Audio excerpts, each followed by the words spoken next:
노동으로 생계를 이어가는 한 사람이 있습니다. 그런데 노동으로 생계를 이어가면 몸을 쓰는 거니까 몸이 아프잖아요.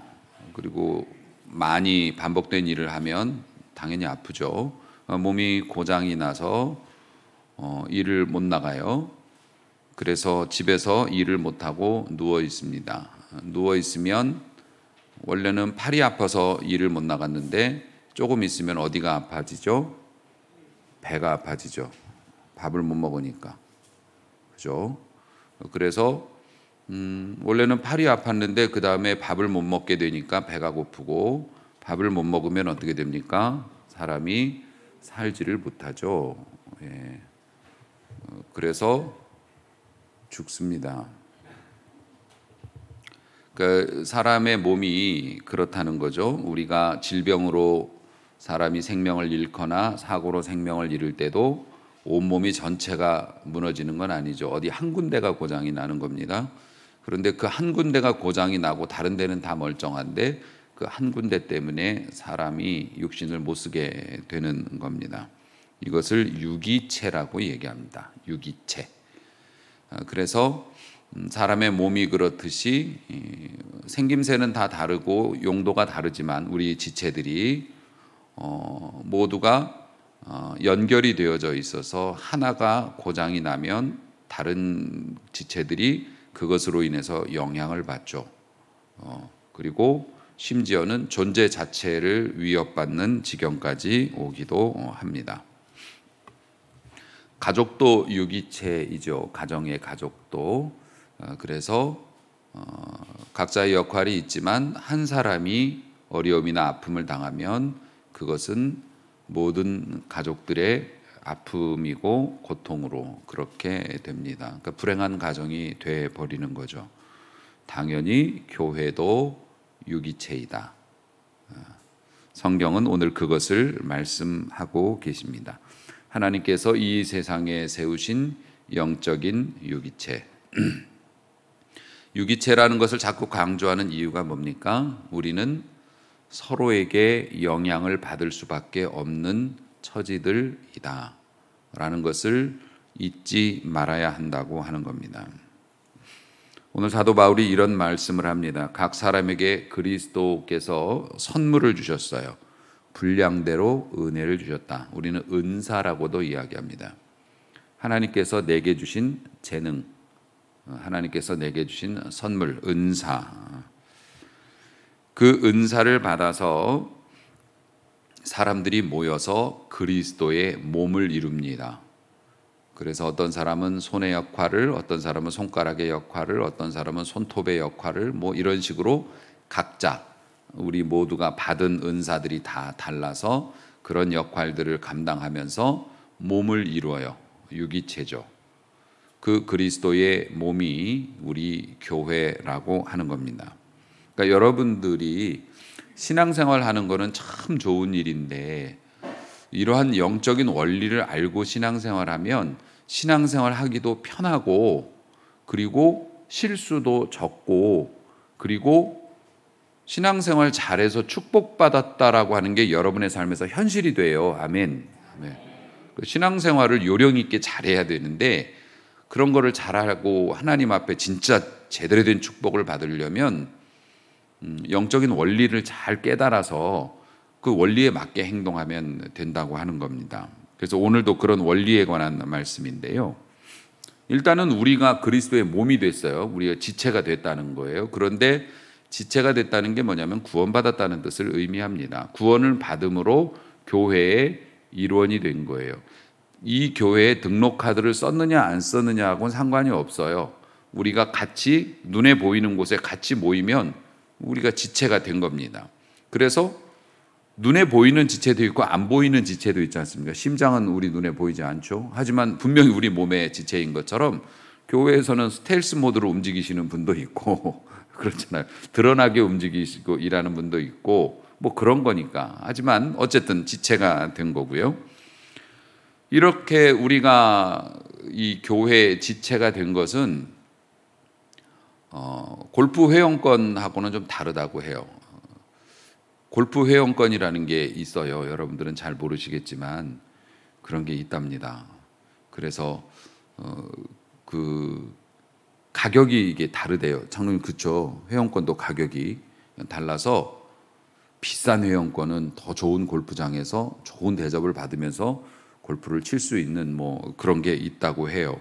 그래서 뭐 헬스클럽도 회원권들이 있고 그렇죠. 그러니까 좋은 회원권이 있고 별로 안 좋은 회원권도 있고 그럴 수 있을 거 아닙니까?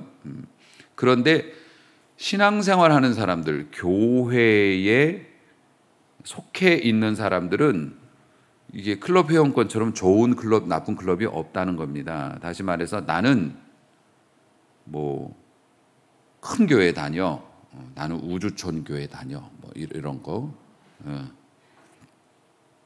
나는 무슨 교회 브랜드가 막 잘 알려진 그런 교회를 다녀. 이런다고 해서 어깨에 힘줄 필요가 없다는 거예요. 예. 하나님의 나라에 구원받아서 그리스도의 몸의 지체가 되었는데 그 회원들은 급이 다른 게 아니라는 겁니다. 하나님의 나라에서 교회는 하나이기 때문에 급이 다른 게 아니라는 거예요.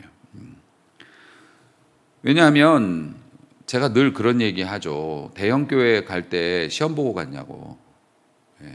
유명한 교회 가는데 시험 쳐서 여러분 자격증 따서 들어갔냐고. 아니잖아요. 그냥 간 거잖아요. 그런 교회들이 무슨 뭐 이렇게 자격 조건 심사해 갖고 우리 교회 오세요 이렇게 받아들이는 거 아닙니다. 그냥 가면 되는 거예요. 구원받는 것도 사실 마찬가지죠. 우리가 시험 쳐서 자격 따서 구원받은 거 아닙니다. 하나님께서 우리를 사랑하사 심지어 알지도 못하고 있는데 우리를 불러내셔서 우리를 자녀 삼아 주시고 교회의 일원으로 그리스도의 몸으로 삼아 주신 거예요. 할렐루야. 그렇기 때문에 큰 교회 나간다고 어깨에 힘줄 필요가 없다는 거죠. 작은 교회 나간다고 위축될 필요는 없다는 거죠. 우리는 그리스도의 몸이니까요. 그래서 딱 한 가지 예수님을 믿고 그의 믿음으로 그의 피로 죄 사함을 우리가 받고 그리스도를 나의 주 나의 하나님으로 모셔서 앞으로 내 인생을 우리 주님만 따라가겠습니다 하면 일원이 된 거예요. 그렇게 돼서 몸이 됐다는 겁니다. 그런데 값없이 그렇게 은혜 받아서 교회 그리스도의 몸이 교회 일원이 되었지만은 이게 다 똑같은 건 아니죠. 사람마다 다 다르니까 말입니다. 그래서 일단은 교회가 몸이라고 한 유기체, 몸이라고 하면 성경은 분명히 증언하죠. 교회의 머리는 예수님이에요. 목사님이 아니고 예수님이에요. 인간의 몸으로 한다면 목사님은 그럼 뭐라고 할 수 있을까요? 몸으로 표현한다면 네, 입이라고 할 수 있습니다. 근데 저는 좀 더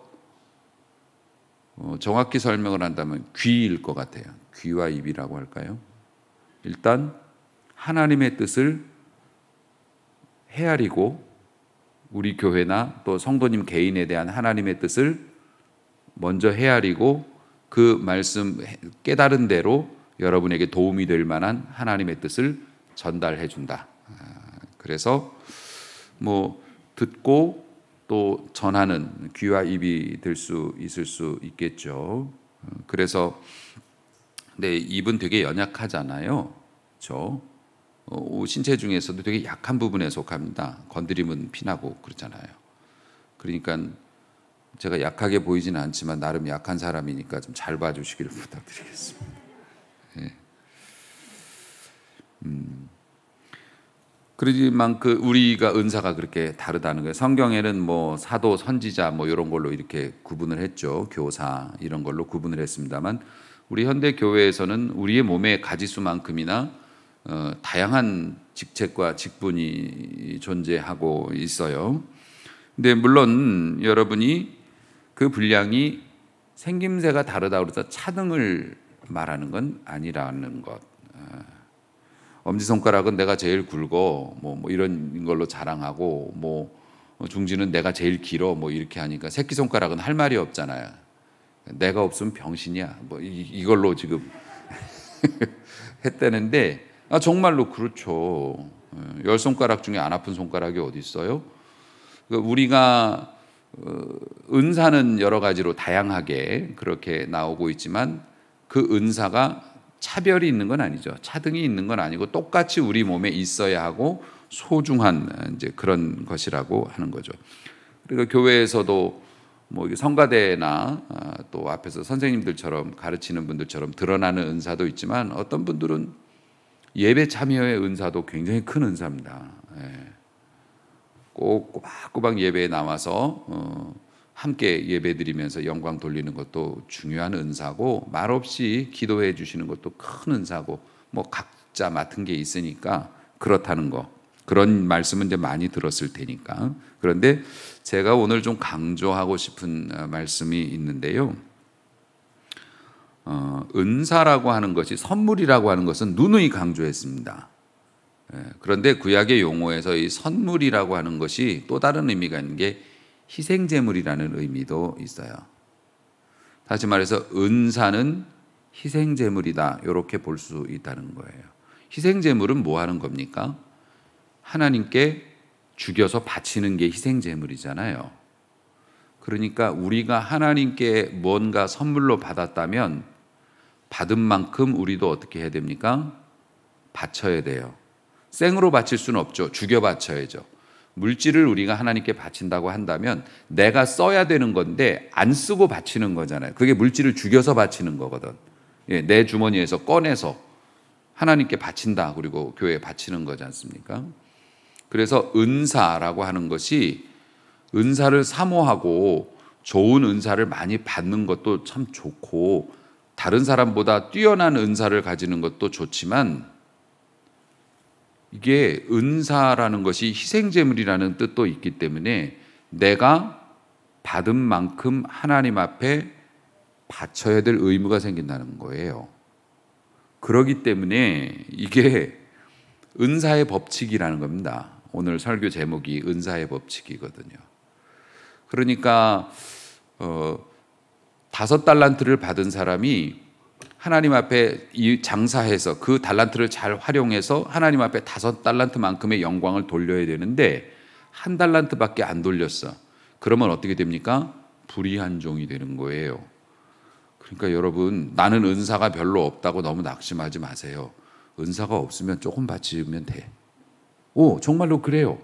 1달란트 받은 자는 하나님이 1달란트 요구하신 거고 10달란트 받은 자는 10달란트 요구한 거고 그래서 대형교회 목사님들은 하나님 앞에 책망받을 일도 그만큼 많을 줄로 믿습니다.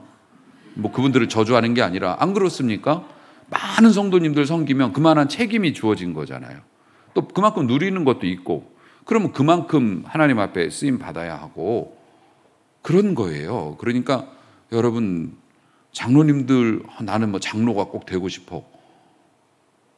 여러분 그게 마냥 좋은 것만도 아니라고. 그만큼의 헌신과 희생이 없으면 하나님 앞에 혼난다고요. 많이 받은 자는 많이 희생하고 적게 받은 자는 적게 희생한다. 이것이 은사의 법칙입니다. 그러니까 은사 받기를 두려움으로 해야 합니다.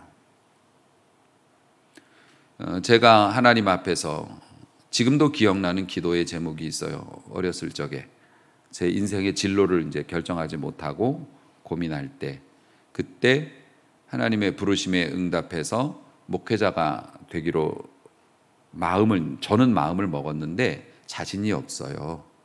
너무 자신이 없는 거야. 왜냐하면 내가 목회자로서 성도님들을 섬기면서 섬긴다고는 하지만 이끌어야 되는 역할이 강하지 않습니까? 이끌면서 내가 인생을 살 수 있을까? 누가 나를 바라보면서 말씀을 들어줄까? 막 이런 자신감이 없어서 그럴 때 제가 이런 기도를 드렸어요. 하나님, 저는 너무 부족하고 보잘것이 없는 것 같습니다. 지금. 그런데 하나님께서 맡겨만 주신다면 제가 어떤 것을 제 등에다가 얹어 놓으시더라도 저 죽도록 한번 해보겠습니다. 밭을 갈아보겠습니다. 저에게 멍에를 메워주신다면 이런저라도 써주신다면 저 한번 진짜 열심히 해보겠습니다. 그런 기도를 했던 것이 기억이 나고 저는 그 기도를 하나님께서 들어주셨다고 생각을 해요. 그 기도의 응답이 여러분이죠. 여러분이, 그래서 저는 지금도 믿겨지지 않고 교회에서 행사 같은 거 하면서 사람들이 막 왔다 갔다 할 때 늘 그런 생각해요. 내가 뭐라고 이 성도들이 우리 교회에 와서 이렇게 열심히 일들을 하고 훌륭하신 분들이 그렇게 섬기고 있을까? 너무 감사하다. 그런 생각을 늘 하죠.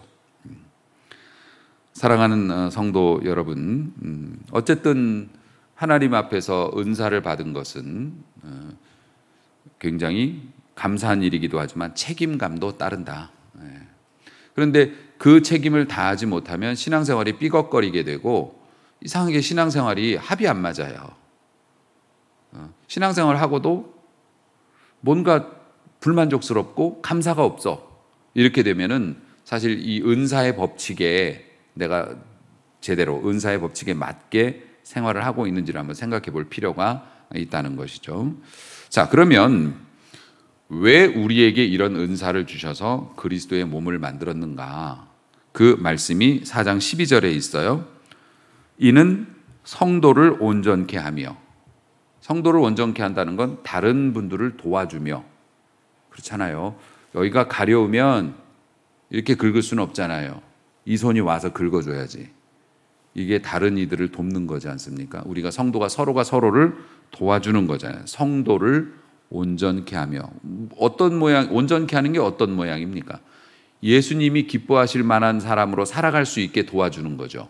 그게 성도를 온전케 해주는 겁니다.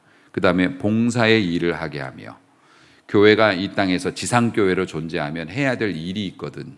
이 교회가 다른 이들을 도와주는 일들, 또 연약한 우리 성도들끼리 서로 도와주는 그러한 일들을 원활하게 수행하라고 우리를 몸으로 만들어주시고 지체로 만들어주셔서 어떤 사람은 밝게 보고 어떤 사람은 힘을 쓰게 하고 어떤 사람은 세밀한 움직임을 가능하게 하고, 이런 일들로 뭐 하라고요? 우리가 서로를 돕고 하나님 앞에 온전한 사람이 되고 세상에 도움이 될 수 있도록 무언가 일을 하라고 그리스도의 몸을 만들어 주셨는데, 그 그리스도의 몸이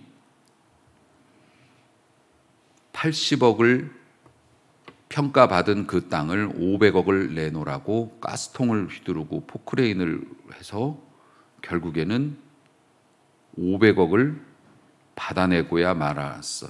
그리고 나서 하나님께서 우리에게 승리를 주셨다고 주장하는 그릇된 몸이 아니라, 세상에 그런 교회, 그런 몸이 아니라, 비록 교회는 손해를 입어도, 교회가 어려움을 당해도, 믿지 않는 사람이나 다른 사람들에게 유익이 된다면 기꺼이 잠잠히 그것을 내려놓고 뒤로 물러설 줄 아는 교회, 그런 교회가 되기를,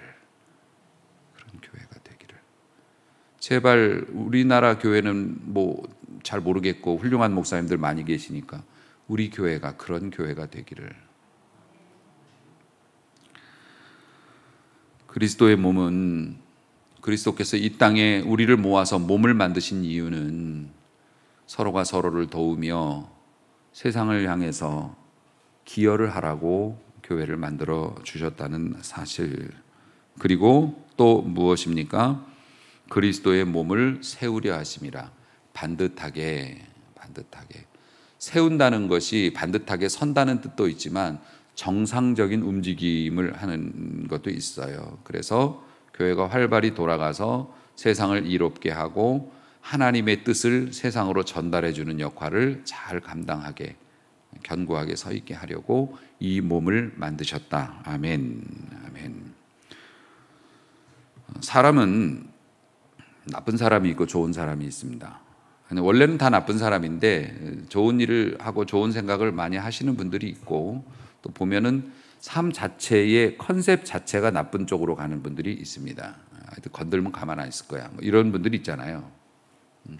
근데 사람이 그런 삶을 살게 되는 데는 생각 때문입니다. 자신의 생각이 행동으로 나타나게 되는 거죠. 자기의 가치관이 행동으로 나타나게 되는데, 교회도 마찬가지예요. 내면에 어떤 생각을 하고 있느냐에 따라서 교회가 세상을 대하는 태도가 달라지게 되죠. 교회는 딱 한 가지만 가지고 있어야 해요. 더 다른 거 가지면 안 돼요. 뭐냐면은 하나님의 아들을 믿는 것과 아는 일. 오늘 본문에도 나옵니다. 교회의 가장 큰 관심사, 그리고 교회의 근심, 우리가 하나님을 아는 것과 믿는 일에 소홀히 했다. 이것이 가장 큰 교회의 근심이 되어야 되고, 교회의 가장 큰 관심도 하나님을 아는 것과 그의 아들을 믿는 것, 그의 아들을 믿고 또 하나님을 아는 것, 이것이 교회의 가장 큰 관심이 되어야 해요. 하나님께서 왜냐하면 딱 한 가지 천국으로 들어갈 수 있는 방법은 하나님의 아들을 아는 것과 믿는 것, 그 믿음에 있다고 말씀하셨기 때문에 그렇다는 거죠. 그러니까 여러분들도 하나님을 제대로 알고 예수님을 제대로 믿으면 걱정하지 마시기 바랍니다. 우리 주님께서는 지금도 홍해 가르실 수 있습니다. 여러분의 인생에 가로막힌 홍해 쪼개실 수 있어요. 아멘. 제대로 믿고 제대로 하나님을 사랑하고 알면 두려움 없습니다. 진짜로 기적이 일어납니다. 얼마든지 가능합니다. 얼마든지 가능합니다. 왜 남들 기적 경험하고 축복받는 거 부러워만 합니까? 우리도 가능합니다. 왜요? 우리도 그리스도의 지체고 몸이니까요. 아멘. 아멘. 사랑하는 성도 여러분, 근데 사실 현대 교회는 부정적인 얘기를 자꾸 하면 좀 저도 안타깝기는 하지만 현실이 그러니까요. 지식의 전시장이라고 해요, 교회가. 그래서 온갖 새로운 막 그런 것들을 성도님들에게 공급해줘야 성도님들이 안심을 해요. 우리 교회에서는 이런 프로그램도 해, 이런 것도 하고, 뭐 이런 공부도 하고, 뭐 막 해. 자기는 공부 안 하면서 교회는 막 그런 거 한다고, 우리 교회 좋은 교회라고 그래요. 강단에서도 마찬가지죠. 막 그냥 새로운 지식과 다양한 방법들, 축복을 받는 요령과 비결, 뭐 가능성을 창출하고 근데 요즘 세상이 얼마나 험악하고 어지럽습니까? 그리스도에 대한 믿음과 하나님에 대한 지식만을 고집하면서 가르쳐도 교회와 접촉하는 시간이 요즘에 여러분들이 너무 짧아서 그렇게 교회가 고집스럽게 하나님의 말씀과 그리스도를 아는 거에만 집중해서 여러분들께 전달해 드려도 악한 마귀가 판을 치는 세상에서 승리하기가 어려운데, 교회 강단에서 세상의 처세술이나 또 성공 비화, 철학 강의 뭐 이런 것들 가지고 시간, 또 마음 편하게 듣고 금방 잊어버리는 유머 같은 걸로 여러분의 웃음만 이렇게 하고 깔깔대고 재밌게 웃고 나오면 은혜 받았다고 말하는 거, 그건 잘못된 거 아닙니까? 이게 얼마나 소중한 시간인데. 악하고 음란한 이 세상에서 오직 그리스도인으로서 올바른 삶을 살기 위해서 교회는 더욱더 그리스도를 아는 것과 믿는 것과 하나님에 대한 지식, 이런 것에 더욱더 집중할 수 있어야 하고, 그래야 교회의 몸인 여러분들이 더 건강하게 자신의 역할을 감당할 수 있는 것이기 때문에. 사람은 믿는 대로 아는 대로 변화가 되는데, 제가 주중에 제 아내가 한번 이거 재밌다고 보라고 그래가지고서 이제 영상 하나를 봤는데, 그 고민을 상담하는 프로그램에서 그 만화 그리시는 만화 작가분이 나오셔서 고민 상담을 하는데, 그분이 이런 말씀을 하세요. 나는 너무 입 바른 소리를 한다. 머릿속에만 있어야 될 말을 밖으로 내뱉는다. 그것도 다른 사람을 지적하는 그런 말을 한다. 그래서 사람들이 내 말을 들으면 상처를 받고, 그 상처받는 사람들을 보면서 되게 미안하고 막 그러지 말아야지 하는데도 이게 멈춰주질 않는다. 계속 그런 직설적인 말을 한다.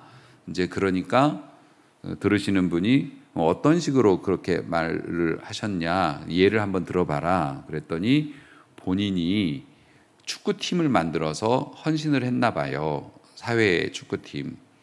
이제 그런 거를 하게 되면은 그걸 운영하고 유지하기 위해서 뭐 연습도 많이 해야 되고 또 비용도 많이 들어가 그러지 않습니까? 또 리더이면은 자기가 만든 팀이고 그러면은 근데 그 중에서 그 팀원 중에서 몇몇 사람들은 얌체 같다는 거예요. 깍쟁이 같이 군다는 겁니다. 연습하고 힘든 일 할 때는 안 나오고 또 시합이 있으면 나와가지고 주전으로 뛰겠다고 그리고 고집 부리고 자꾸 신경 쓰이게 하고, 연습도 안 나온 사람이 주전 멤버로 들어가게 해달라고 자꾸 떼쓰면 숫자가 정해져 있는데 그렇잖아요. 그리고 또 넣어줘 봐야 훈련도 안 했으니까 잘 합도 안 맞고 경기 결과도 안 좋고 그럼 이제 속상하니까 한 소리를 한다는 겁니다, 자기가. 그럼 또 그 사람이 또 삐져가지고 뭐 나오네 안 나오네 뭐 그러면 또 마음 상하고. 뭐 평소에는 회비 내라면 잘 내지도 않고 그러는데 야유회나 무슨 뭐 회식 같은 거 있으면 나타나가지고서 제일 좋은 자리에 앉아서 막 먹고. 생각만 해도 얄밉잖아요. 내가 생각해도 얄밉구만. 근데 이제 그런 걸 보면서 꾹 참으면 되는데 자기가 꼭 한 소리를 한다는 겁니다. 한 소리를 한대요. 그래서 속상하다고, 어떻게 하면 좋겠냐고.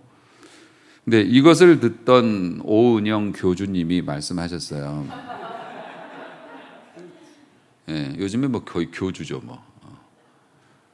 그분이 그런 말씀을 하시더라고요.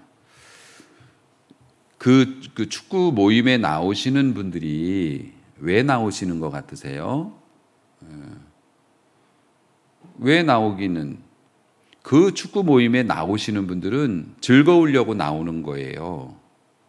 자기가 고된 사회생활을 하면서 힘드니까 그런 데 나와서 기분 전환도 하고 운동도 하고 자기 즐거우려고 나오는 거예요. 자기 즐거우려고 나오는 것이기 때문에, 재미를 찾아서 나오는 거기 때문에, 그렇게 재미를 찾아 나오는 분들에게 막 군대식으로 헌신을 요구하고 훈련을 강요하고 막 돈을 내라 막 이런 식으로 하면은 그분들은 그게 나 재밌으려고 나오는데 왜 여기 나와서 내가 이 고생을 하지? 이런 생각을 하니까 싫어한다는 거예요.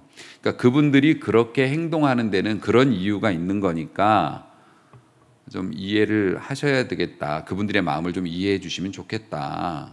그분들은 재미로 나오는 거니까. 그래서 그거를 얘기를 들으면서 저는 무릎을 탁 쳤어요. 교회는 어떤가? 교회는 어떨까? 교회 다니면서 헌신하지 못하는 성도들이 계시죠.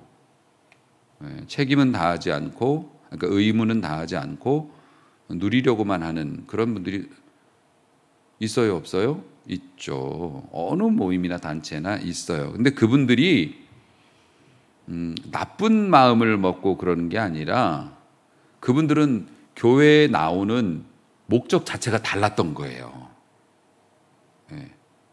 나는 심각하게 교회를 다니고 싶지 않고 그냥 내가 필요하고 내가 원하는 것을 얻고 싶을 뿐이야. 그게 마음의 평안이 됐던 확신이 됐던 영적인 세계에 대한 지식이 됐던 위로가 됐던, 나는 내가 얻고 싶은 것을 얻고 싶어서 교회를 나와. 이렇게 나오시는 분들이 많죠. 물론 그렇게 나왔다가도 나중에는 이제 그리스도의 군사로 변모가 되지만, 그런데 우리 모두가 알아야 될 게 교회의 정체성, 그러니까 교회의 본질, 교회라는 게 이게 뭐냐? 몸이라고 했잖아요. 그리스도의 몸, 예수님이 머리고 그리스도의 몸. 그럼 교회는 왜 존재하는 거냐? 일을 하기 위해서 존재해요. 심지어는 전쟁을 하기 위해서 존재합니다. 교회 가장 그 세상에 있는 기관과 가장 유사한 정체성을 갖는 기관이 교회하고 군대예요, 군대.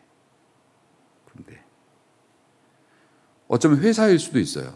회사는 세상적인 물질적인 이익을 쟁취하기 위해서 회사라는 조직이 존재하죠. 교회는요, 영적인 그 수학을 얻기 위해서 존재해요. 영혼을 얻기 위해서, 세상 물질을 얻기 위해서 존재하지만, 그러니까 여러분 회사에 나와서 난 회사가 주는 복지 혜택만 누리고 근무 따위는 알아서 하겠습니다. 이렇게 하면 그 회사에서 좋아할 리도 없고, 군대에 나가서 저는 총이 좋아서, 총 쏘는 게 좋아서 군대에 나왔을 뿐이지 훈련 같은 건 받고 싶지 않습니다. 더군다나 전쟁을 하는데 뭐 나간다고요? 저는 총을 맞고 싶지는 않습니다. 쏘고만 싶지. 뭐 이런 식으로 얘기하면 그 사람은 살아남기는 어려울 겁니다. 그러니까는 내가 교회를 다니는 이유는 내가 필요한 것만 얻고, 그러니까 쇼핑을 다니듯이 여긴 요게 좋네, 대방마트는 오늘 뭐가 싸, 뭐 이러면서 그렇게 다니면은 사실 교회를 통해서 실제로 여러분이 얻을 수 있는 하늘과 땅의 진실한 축복을 받기는 사실 어려워요. 맨날 수박 겉에만 핥는 거예요. 이상하게 수박이 달다고 그랬는데 달지가 않아. 수박 겉에만 신나게 핥고 다니는 거예요. 이 수박 저 수박 달다고 그랬는데. 교회 다니면 축복받고 뭔가 좋아진다고 그랬는데 나는 힘만 들고 괜히 신경만 쓰이고 가책만 더 생기고, 그러니까 교회 본질을 잘 이해 못하셔서 그래요. 어떻게 사람의 몸으로서 지체가 되었는데 내가 하고 싶은 것만 하겠다고 그렇게 할 수 있겠냔 말이에요. 그 유익하지도 않고요. 그러니까 사랑하는 성도 여러분, 우리가 그것을 잘 이해하고 그리스도의 몸의 지체로서 다행스러운 건 은사의 법칙 있잖아요. 받은 만큼 한다. 그러니까 내가 새끼손가락이 이 허벅지의 역할을 감당할 필요는 없는 거잖아요. 새끼손가락은 새끼손가락의 역할만 감당하면 돼. 그러니까 나는 내게 주신 은사대로 교회 안에서 내가 할 만큼만 딱 하면 되는 거예요. 그만큼만 잘하면 또 다른 지체들이 열심히 해서 그 혜택을 나도 누릴 수 있는 거죠. 그러니까 은사의 법칙을 잘 이해하시고 교회를 그런 태도로, 그런 마인드로 접근을 하신다면 여러분들이 하나님 앞에 훨씬 더 마음 편하게 신앙생활을 할 뿐만 아니라 하나님께서 주시는 진짜 백의 축복을 맛보게 될 줄로 믿습니다. 괜히 여기저기 찾아다니면서 새끼손가락이 허벅지가 할 수 있는 일을 가르쳐 준다고 그런데 찾아다니지 마세요. 나는 나예요. 다른 사람은 다른 사람이고요. 받은 대로 헌신하고 받은 만큼 충성하면 되는 겁니다. 그리고 사랑하는 성도 여러분, 그러므로 13절 보면 우리가 다 같이 하나님의 아들을 믿는 것과 아는 일에 하나가 되어서 한 마음으로 하나님 중심으로 이렇게 모여서 온전한 사람을 이루는 거예요. 그러면 여러분 건강하고 좋은 정신을 가지고 신체 건강한 사람이 할 수 있는 일들이 얼마나 많은데요. 그럼요, 기여할 수 있는 좋은 일들이 많죠. 그리스도의 장성한 분량이 충만한 데까지 멋지게 우리가 커나갈 수 있다. 그러므로 이제 어린아이처럼 굴지 말아라. 애기들은 그런 개념이 없잖아요. 어린아이처럼 굴지 말고, 어린아이처럼 굴게 되면 사람의 속임수와 간사한 유혹에 빠져서 여기 갔다 저기 갔다 그러면서 얻지도 못하면서 모양 빠지게 신앙생활을 하게 된다는 겁니다. 그러므로 요동하지 말고, 하나님께서는 우리를 복음으로 단련시키면서 알곡을 모으고 계신다고요. 팔은, 다리는 단련이 되어야 쓸모가 있는 거지 않습니까? 우리를 단련시키는 거예요. 우리의 사역을 통해서. 그러면서 알곡을 모으고 계시고, 그러므로 범사에 그에게까지 자라기 위해서 우리가 우리의 맡은 은사대로 최선을 다할 수 있기를 주의 이름으로 축복합니다. 그리고 교회를 통해서 내가 무엇을 얻는 게 아니고요, 교회는 여러분에게 드릴 게 없어요. 우리 교회는 여러분에게 드릴 게 없다고요. 아시겠어요? 드릴 게 없어요. 일만 시켜. 여러분들에게 일만 시킬 거예요, 교회는. 그러니까 교회에 뭘 좀 얻을까 하고 그러지 마시고, 우리 교회 안에서 내가 지체가 되었으니까 내가 할 수 있는 일이 뭘까를 생각하시고 할 수 있는 만큼만 하신다고 생각해 보세요. 그러면 여러분이 필요한 모든 것들은 하나님께서 여러분에게 직접 공급해 주십니다. 네, 원수를 통해서도 공급해 주실 거고요, 경쟁자를 통해서도 공급해 주실 거고, 자녀를 통해서도 공급해 주실 거고, 저는 우리 아이들이 잘 돼서 내가 놀고 먹기를 기대하고 있어요. 나 곧 그렇게 될 것 같아. 그럼요. 자식이 잘 돼갖고 부모가 편안하게 사는 것만큼 큰 축복이 어디 있어. 그런 것도 하나님이 그런 루트를 통해서 다 주세요. 교회를 통해서 뭘 받으려고 하지 말고, 교회는 그냥 내가 하는 일들을 잘 감당해서 그리스도의 몸을 세운다. 그렇게 될 때 하나님께서 여러 각도에서 필요한 것들을 꼬박꼬박 챙겨주시고 넘치도록 부어주신다. 아멘. 그거 믿고 오늘 은사의 법칙에 충성해서 하나님 앞에 쓰임받기를 바라고요. 하나님께서 마지막 날 우리를 향해서 야, 너는 왜 니네 교회를 크게 키우지 못했느냐? 왜 너는 세상에서 성공하지 못했느냐? 너희는 목회자한테도 너는 왜 교인들을 많이 모으지 못했느냐? 이런 거 가지고 말씀하지는 않으실 거라고 저는 믿어요. 오직 우리가 책망을 받는다면 너는 왜 예수를 믿는 믿음과 나를 아는 지식에 있어서 그렇게 게을렀느냐? 책망을 받는다면 그거겠죠. 그러니까 네가 고생한 거 아니냐? 하나님이 그렇게 말씀하실 거예요. 복받고 누리고 행복하라고 세상에 보냈더니 왜 운동도 하지 않고 쓸데없는 행동을 하면서 고생만 하다 왔느냐? 어쩌면 우리가 그런 책망 받을지도 모르죠. 우리가 은혜로 부름받은 한 몸임 유기체라는 걸 잊지 마시고 은사대로 은사만큼 헌신하여 하나님이 주시는 전방위의 축복을 다 누리시는 우리 모두가 될 수 있기를 주님의 이름으로 축원합니다.